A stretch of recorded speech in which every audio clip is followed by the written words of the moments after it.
Hi, my name is Aria. Please like and subscribe before I tell you how everything in my life fell apart, and then rebuilt itself in the most unexpected way. I was born in Kyoto, Japan. A peaceful, history-rich city surrounded by temples, cherry blossoms, and my favorite ramen shop on the corner of our street. Life there was calm, predictable even. But when I was 10, everything changed. My mom got promoted to an executive role in a big tech company, and that meant we were moving. Not just to a different town, but to another country. Tokyo? No. Seoul?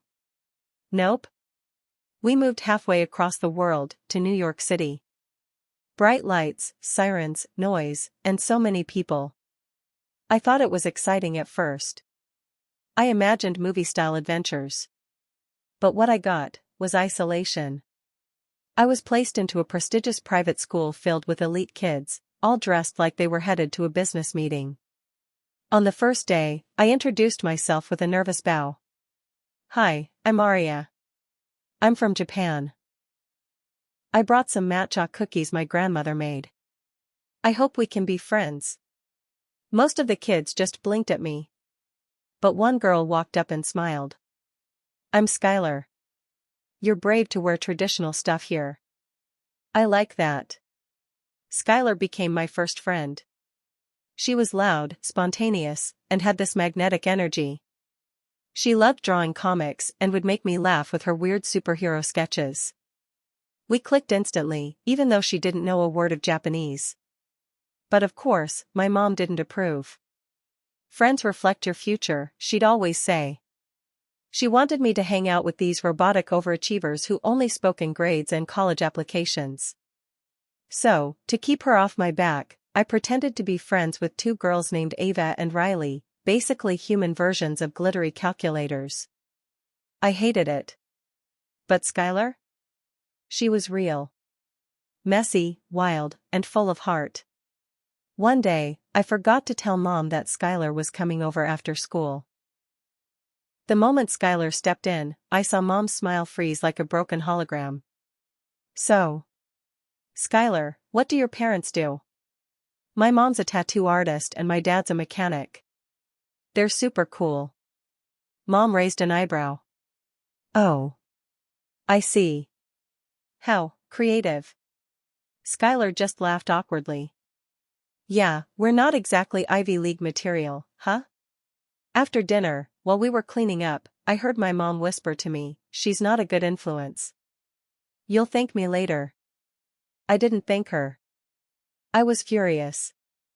Skylar pulled me aside and said, I can handle insults, but not when they come from your family. It's okay if I stop coming over. No, it's not okay, I said. You're the only real friend I have. Life got even messy a year later. My mom's company was hit hard by a lawsuit, and she was forced to step down.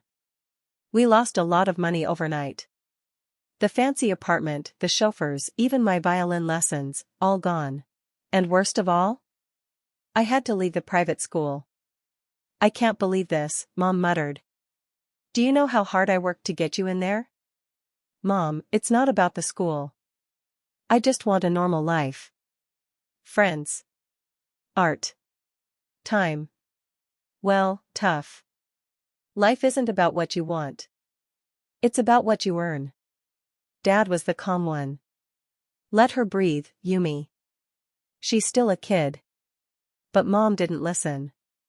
She never did. We moved into a smaller apartment across the city. I started attending public school where things were different. Kids were louder, rules were looser, and teachers wore sneakers instead of heels. At first, I kept my head down. But slowly, I started to enjoy it. I joined the art club, got close to a couple of amazing classmates, and even started entering small design contests. But even then, I missed Skylar. One night, I was digging through my old sketchbooks when I found a drawing of a catgirl superhero we designed together. And on the back page, her number. My heart jumped. I picked up my phone, took a deep breath, and called. Hello? Skylar? It's Aria. Aria? Is this a dream? Girl, I thought you vanished. We talked for hours. Turned out she was still drawing, still wild, and still amazing. She invited me to her place the next weekend, and I practically ran out the door. When I arrived, she had news. Aria, there's this anime art competition in Tokyo next month. My aunt works with one of the studios hosting it. And guess what? It's open internationally. I'm going. You should come with me. I hesitated. My mom will never allow it. She barely lets me take the train alone. Tell her it's a cultural exchange trip.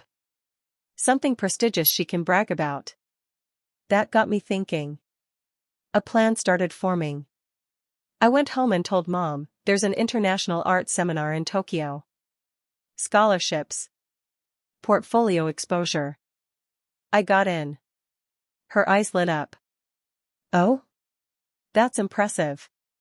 I knew those public schools would pay off. All right, you have my blessing. She had no idea Skylar was involved. We flew to Tokyo a week later. For the first time in years, I felt free. But something felt off. Skylar was distant. Sometimes she'd whisper with her aunt in another room and stop when I entered. And then, boom. I'm entering the competition too, she said. What? But you never mentioned. I didn't think I had to. You're not the only artist here. It stung. She was my friend, but now, she felt like my rival. The day of the contest came. The theme was rebirth. Each artist had one canvas, 1 hour, and an audience watching our every move. Skylar smirked before it began. Good luck. You'll need it. I wanted to scream.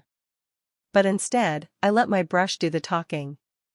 I painted my journey, Kyoto, New York, heartbreak, and finding myself again. A girl shedding the expectations of her family and painting her own wings. As I stepped back, I heard gasps. Not from the crowd, but from my phone. My mom had texted. You lied to me. I see you on TV. With her. We're coming. She was watching the live broadcast. Skylar looked at my phone and said, well, looks like this is your grand finale. The next day, awards were announced. Skylar got 3rd place. When they called my name for first, the audience cheered. And then, chaos. My mom barged into the hall, yelling across the crowd. You think you can deceive me like this? This rebellion of yours ends now. I took the mic calmly. Mom, I didn't lie to hurt you. I lied to protect my dream. And guess what? I'm good at it. Skylar stepped forward too. Maybe if you supported your daughter instead of trying to turn her into a trophy, you'd see how incredible she really is. Mom froze. For once, she had nothing to say. I held up the trophy, looked into the crowd, and whispered into the mic. I'm not perfect. I'm not who my mom wanted. But I'm me. The crowd roared. And that was the first day I felt truly alive.